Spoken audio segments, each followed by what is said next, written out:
My name is Sydney Walvin, and I will be reciting the original preposition poem. The bunny got aboard the boat and sailed about the sea. He sailed about the sea monster across the deep blue sea. He sailed after his one true love against the sailing winds, along the trip among the fish around the world to be.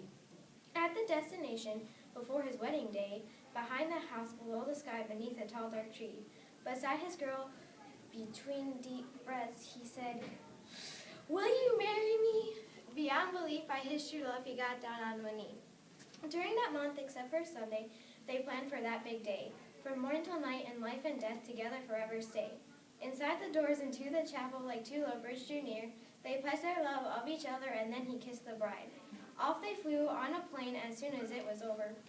Past his friends since they were young, through teary eyes, he said, "Throughout your life to another pledge your love each day. Toward heaven, under the warmth of his love, underneath the stars, until the dawn they flew up high. Upon arrival with each other and love within their hearts, without a doubt they knew their love would last forever." Good job. Did you get all the prepositions in? Mm-hmm. I think I had you in 5th grade, right? I think it was. Fourth or fifth, I don't know. I got to tell you that I still remember those prepositions from her class in 5th grade. Okay, so it might not ever help you in life, but at least you'll have a memory. Okay. Do you still play around the world? Not much with that. That kind of. You have to play around the world with the prepositions. Okay. How do you think I remembered them so long? All right, now the first thing is you did an excellent job with writing this piece. It takes a lot to write something as well as to perform it. So you didn't just perform it, you also wrote it, which was a skill that's even a higher level than just performing it. So very good job. And especially when you had a plan that you had to get all the prepositions in. That's really very impressive that you could figure out how to work it into the words without trying to make it, in my way of looking at it, it never sounded strained or like it was awkward or anything. You did a really good job at that. Second, and it's hard to write poetry, isn't it? Because you have to write it in rhythm and you have to write it in the poetic line and so on. So you did a really good job. Another thing you want to think about is where is the most important thought of the poem? Maybe when he asks the other bunny to get married? Yes, exactly. So which way do you think you would like to emphasize that that's the most important? There are several different ways that you can do that. One is you can pause before that line, because then the audience is thinking, what's going to happen?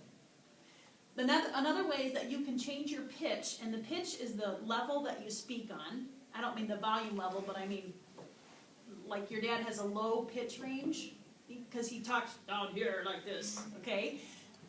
So you can change your pitch, that changes the emphasis. Or you can kind of focus on just one word by letting that word or phrase kind of pop a little bit. Okay, which one do you think you'd like to do? Changing pitch. Okay, so let's start there right before, where is that? Oh, there it is. Start there with behind the house, below the sky, beneath the tall dark tree.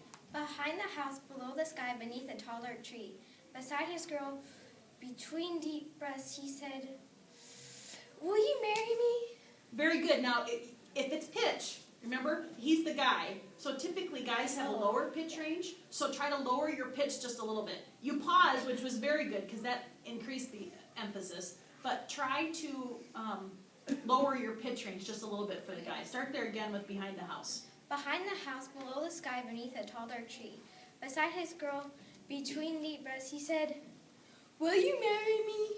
Yeah, that was better. That was better because then we could already tell, even just that one little bit, we could already tell that there was a difference in the boy's voice versus your own voice. Okay?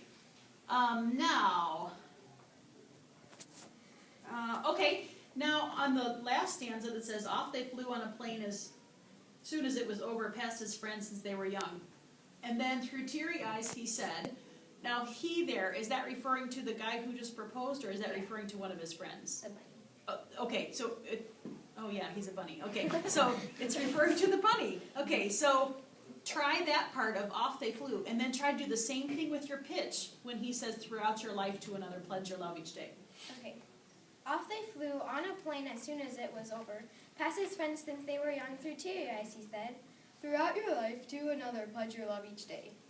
Yes, very good, because then that shows us a little bit of a difference between you as the narrator and the bunny, who is now the Married. bridegroom. Yes.